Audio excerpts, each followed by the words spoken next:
வணக்கம். பேரிச்சம்பழம் லட்டு செய்ய தேவையான பொருட்கள்: விதையை எடுத்த பேரிச்சம்பழம். இந்த மாதிரி பேரிச்சம்பழத்தை மிக்சியில் போட்டு 1-2 இந்த மாதிரி அரைச்சி வச்சுக்கிறணும். தேங்காய், நெத்துக்காய் ஒரு காய் நல்லா துருவி நெய்யில் வதக்கிக்கிறணும். ஈரப்பதம் போகும்போது வதக்கிக்கிறணும். அடுத்து நிலக்கடலை பருப்பு, இதையும் 1-2 இந்த மாதிரி பொடி பண்ணி வச்சுக்கிறணும். ஒரு 50 கிராம் ஜீனி, தேவையான அளவு ஃப்ரூட்டி, கிஸ்மிஸ் பழம், ஏலக்காய் பொடி, நெய்.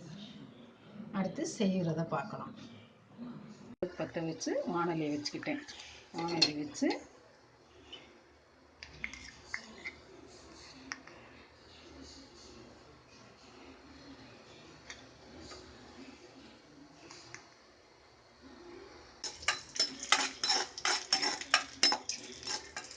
இந்த வந்துருச்சுங்க பதம்.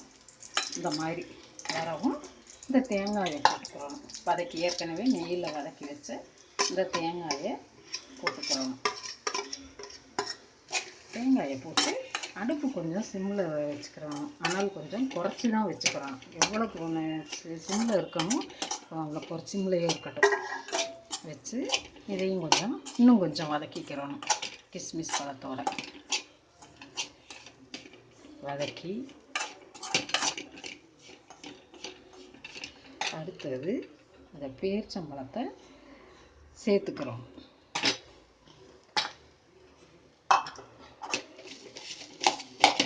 நல்லா இந்த தேங்காயோட கலந்து வதக்கிக்கிறோம். லேசாக நல்லா கலந்து வச்சுக்கிறோம்.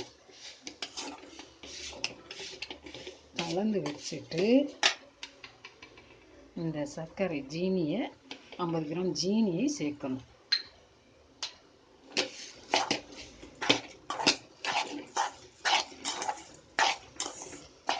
சிம்மில் நம்ம கிண்ட அந்த ஜீனி கரைஞ்சி ஒரு கெட்டி பதத்தை கொடுக்கும்.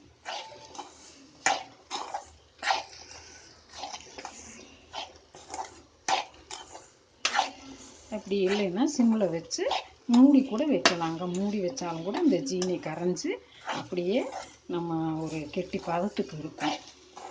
அப்போ நம்ம இந்த நிலக்கடலை பருப்பு,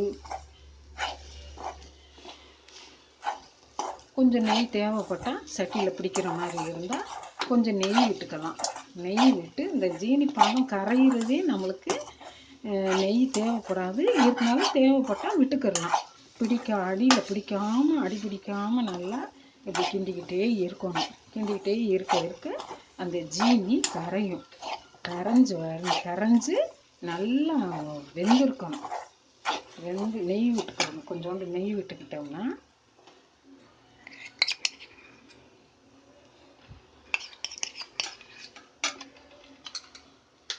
நெய் கொஞ்சம் விட்டுக்கணும். பாருங்கள், இப்போ கொஞ்சம் பதம் அப்படியே ஜீனி கரைஞ்சி கெட்டி பதமாக வருது பாருங்கள். அப்போ தான் நம்மளுக்கு கெடாமல் இருக்கும். ஒரு 2 நாள் வச்சு சாப்பிட்றதுக்குன்னா கெடாமல் இருக்கும். இந்த பாருங்கள், இப்போ நிறமே அந்த தேங்காய், கிஸ்மிஸ் பழம் எல்லாம் எப்படி பார்க்குறதுக்கே அழகாக வருது பாருங்கள். ப்ரௌனிஷாக எப்படி ஒரு அழகாக வருதுன்னு பாருங்கள்.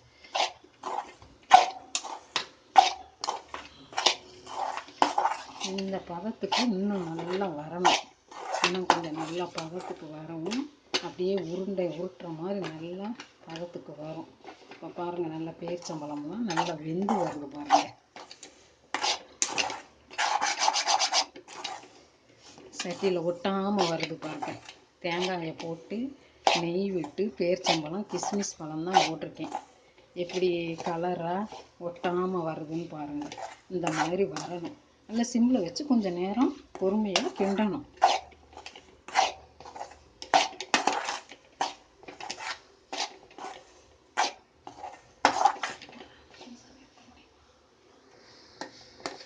சட்டியில் ஒட்டாமல் நல்லா பதத்துக்கு வந்துடுச்சு. இதில் பழம் வெந்திருக்குன்னு இந்த மாதிரி வர பக்கம் பழம் வெந்திருக்குதுன்னு தெரியும்.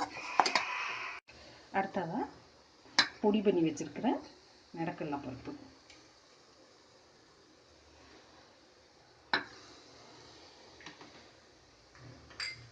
கொஞ்சம் ஏலக்காய் பொடி, கொஞ்சம் ஏலக்காய் பொடி, கொஞ்சம் நுணுக்கி வச்சுருக்கிற ஏலக்காய் பொடி, இது கொஞ்சம் போட்டு வதக்கிக்கிடுவோம்.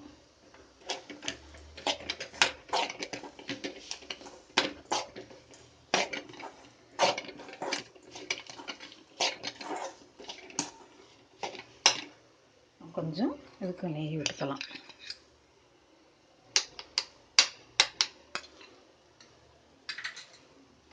கொஞ்சம் நெய் விட்டு வதக்கிக்கலாம்.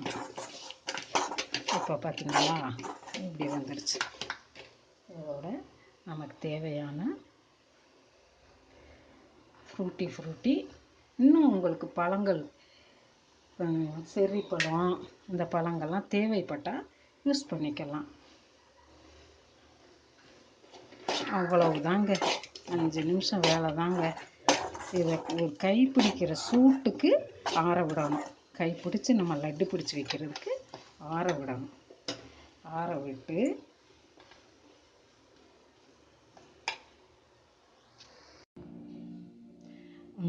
பேரிச்சம்பழம் லட்டு எவ்வளோ கலர்ஃபுல்லாக இருக்குது பாருங்கள். குழந்தைங்களும் பார்த்தா ரொம்ப விரும்புவாங்க. குழந்தைகளுக்கு ரொம்ப நல்ல அயன் சத்து உள்ளது. தேங்காய் சேர்த்துருக்கிறதுனால இன்னும் டேஸ்ட்டை கொடுக்கும். அதனால குழந்தைகளுக்கு இதை விரும்பி சாப்பிடுவாங்க. நிலக்கடலை பருப்பு நல்ல சத்தானது. கிஸ்மிஸ் பழம் அதுவும் நல்ல சத்தானது. குழந்தைகளுக்கு ஏற்ற ஒரு டிஃபன். தீபாவளி பலகாரமாகவும் வச்சுக்கிறலாம். உங்களுக்கு பிடிச்சிருந்தா செஞ்சு பார்த்துட்டு உங்கள் ஃப்ரெண்ட்ஸுகளுக்கெல்லாம் ஷேர் பண்ணுங்கள்.